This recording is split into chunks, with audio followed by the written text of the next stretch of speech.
12 hours later.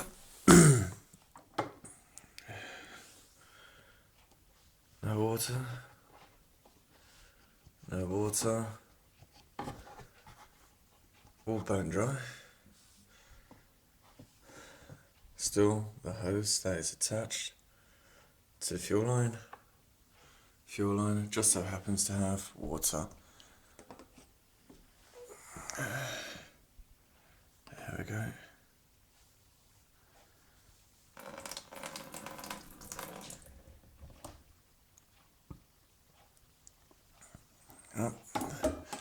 It held its water for 12 hours. Definitely no leaks. So that's my problem. Float valves. There you go. Job well done. No more problems.